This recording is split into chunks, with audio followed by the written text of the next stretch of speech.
Hello, you are listening to Dr. Sushma Singh.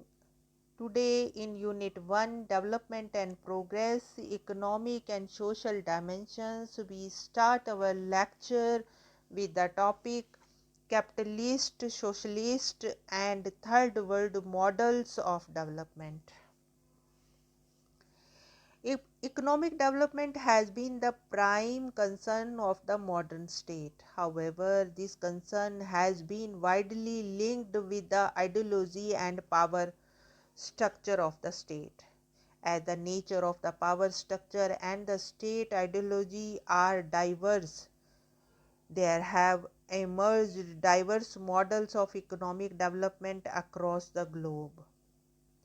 In the post-World War II period, the process of decolonization, the emergence and need for economic reconstruction of nation states, and the shadow of the Cold War widely shaped the development discourse till the late 1970s. The industrial and political rise of the West and Southern Europe and Northern America on the one side and the Russia and communist state on the other, alongside the stagnation of a vast number of nations with low productivity, industrial backwardness and poverty, gave rise to the first, second and third world model of development respectively, that is capitalist, socialist and third world. The capitalist model of development is characterized by a provision of private ownership of property and means of production, minimum state control on economic enterprises, and a free economic regulated by competition. The developmental model also emphasizes sustained growth and modernization with massive state investment at the take-off stage. From the view of this perspective, economic development would revolve around the industrialization and the transfer of an underemployed rural labor force to the more productive occupations in the urban industrial sector. The state would have to mobilize domestic and foreign saving to create an investment pool from which it could finance a program of directed industrial development. The first world model of development, however, encountered several challenges with the expansion of the socialist model of development represented by the Second World.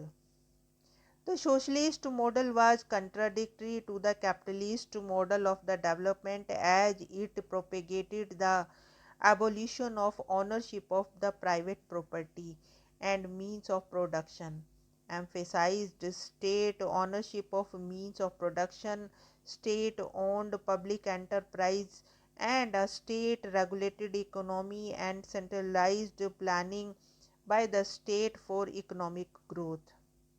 While both the capitalist and the socialist model laid primary emphasis on economic growth, the socialist model also emphasized on the equal distribution of fruits of growth among all sections of the population.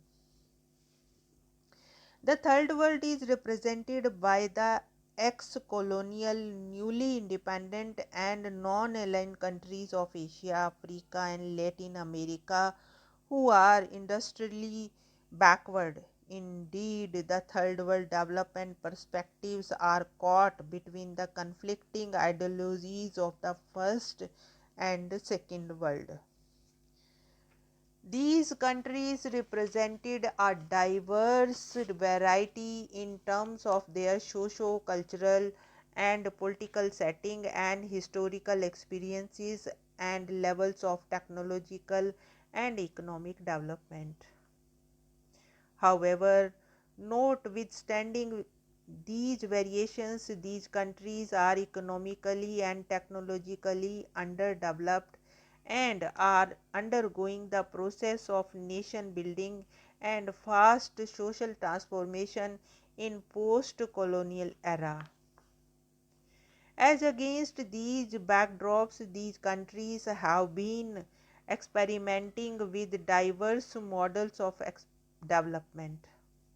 For example, India has followed the path of mixed economy by adopting a path of development in between the capitalist and socialist model. Significantly, in the 1950s, the growth theory was visualized from social, cultural, and political terms which coincided with the modernization perspective on development. The modernization theory was associated with both the capitalist and socialist social and cultural orders. A vast number of third world societies also followed the path of modernization with varied degrees of success. Indeed, the historical experience and specific socio-cultural contexts have also given rise not only to diverse pattern of modernity across the globe, also they contributed towards the emergence of imbalanced economic and political relationship among the nations.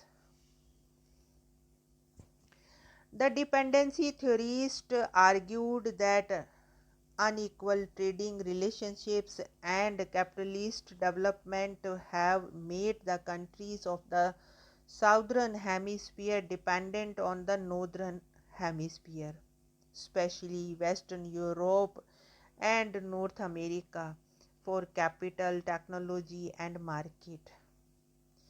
To Gunder Frank, the exposure of the developing countries to the economic influence of the capitalist countries have contributed to their dependency later. We will learn more about the modernization and dependency theory of development in the subsequent block of this course.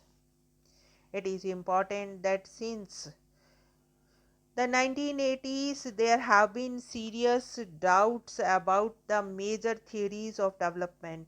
The leftist strategies of development were at least partially, if not wholly, discredited by the collapse of communalism.